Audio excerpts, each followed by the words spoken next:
Hello friends, welcome back to my channel. ಇವತ್ತೇನಪ್ಪ ಅಂತಂದರೆ ನಮ್ಮ ಮನೆಯವ್ರ ಅತ್ತೆ ಮಗನ ಪಾಪುದು ಬರ್ಡೇ ಇತ್ತು. ಅಲ್ಲಿಗೆ ಹೊರಟಿದ್ವಿ. ಹಾಗೆ ಹೋಗ್ತಾ ಗ್ರಾಮ ಪಂಚಾಯತಿಲೂ ಸ್ವಲ್ಪ ಕೆಲಸ ಇತ್ತು. ಅಂದರೆ ನಾವು ಅಲ್ಲಿ ಕೆಲಸ ಮಾಡೋದ್ರಿಂದ ಅಲ್ಲಿ ಸ್ವಲ್ಪ ಕೆಲಸ ಇತ್ತು, ಅಲ್ಲೂ ಬಂದು ಹೋಗಿ ಅಂತ ಹೇಳಿದರು. ಅದಕ್ಕೆ ಅಲ್ಲಿಗೆ ಹೋಗಿ ಅಲ್ಲಿ ಕೆಲಸ ಎಲ್ಲ ಮುಗಿಸ್ಕೊಂಡು ಅಲ್ಲಿಂದ ಬರ್ಡೇ ನಡೀತಾರೋ ಇದಕ್ಕೆ ಬಂದ್ವಿ. ಅಂದರೆ ನಮ್ಮ ಅವರು ಪಾಪು ಅವರ ಅಮ್ಮ ಇದ್ದಾರಲ್ಲ, ಅವ್ರ ಮನೆಯಲ್ಲಿ ಬರ್ಡೇ ನಡೀತಾಯಿತ್ತು. ನಾನು ಅವಾಗ ಜಸ್ಟ್ ಹೋದೆ, ಪಾಪುನೇ ಎದ್ದಿದ್ಲು. ಅವಾಗ ಎಬ್ಬಿಸಿ ನಾನು ಬಟ್ಟೆ ಸ್ಟಿಚ್ ಮಾಡಿದ್ದು ಸ್ವಲ್ಪ ಲೂಸ್ ಆಗ್ತಿದೆ ನೋಡಿ ಅಲ್ಲಿ, ಅದನ್ನು ಹಾಕಿದ್ವಿ. ಅದಕ್ಕೆ ಫೋಟೋಶೂಟ್ ಮಾಡ್ತಾಯಿದ್ವಿ, ಫೋಟೋ ತೆಗೆಸ್ತಾಯಿದ್ವಿ.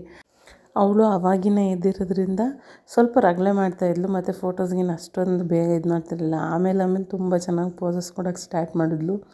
ಫೋಟೋದೆಲ್ಲ ತಗೊಂಡ್ವಿ, ವೀಡಿಯೋಗಳು ಮಾಡ್ಕೊಂಡ್ವಿ.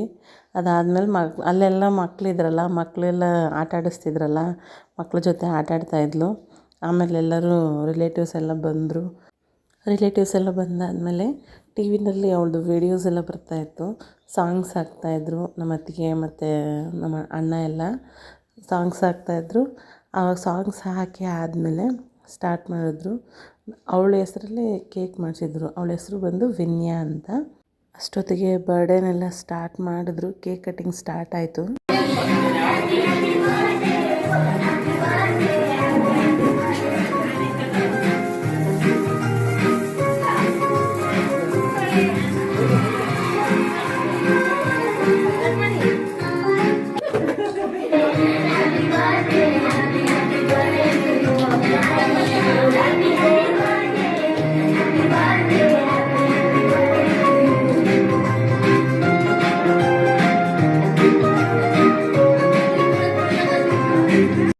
ಕೇಕ್ ಕಟ್ಟಿಂಗ್ ಎಲ್ಲ ಆಯಿತು. ಮಕ್ಕಳೆಲ್ಲ ಹ್ಯಾಟ್ ಹಾಕ್ಕೊಂಡು ಬಲೂನ್ಸೆಲ್ಲ ಇಟ್ಕೊಂಡು ಆಟಾಡ್ತಾಯಿದ್ರು. ಅವಳು ಸ್ವಲ್ಪ ಯಾಕೋ ಕಿರಿಕಿರಿ ಮಾಡ್ತಾಯಿದ್ಲು. ಅದೆಲ್ಲ ಕೇಕ್ ಕಟ್ಟಿಂಗ್ ಮುಗಿದ್ಮೇಲೆ ಎಲ್ಲರೂ ಫೋಟೋ ತೆಗೆಸ್ಕೊಳ್ಳೋಕೆ ಸ್ಟಾರ್ಟ್ ಮಾಡಿದ್ರು. ಫೋಟೋ ಎಲ್ಲ ತೆಗೆಸ್ಕೊಂಡಾದಮೇಲೆ ನಾವು ಫೋಟೋ ಎಲ್ಲ ತೆಗೆಸ್ಕೊಂಡು ಊಟಕ್ಕೆ ಹೊರಟ್ವಿ. ಊಟ ಮುಗಿಸ್ಕೊಂಡು ಮನೆಗೆ ಬಂದ್ವಿ. ಇವತ್ತಿನ ಕತೆ ಇಷ್ಟ ಆಗಿತ್ತು. Thank you all. ಇಷ್ಟ ಆದರೆ ಲೈಕ್ ಮಾಡಿ, ಕಮೆಂಟ್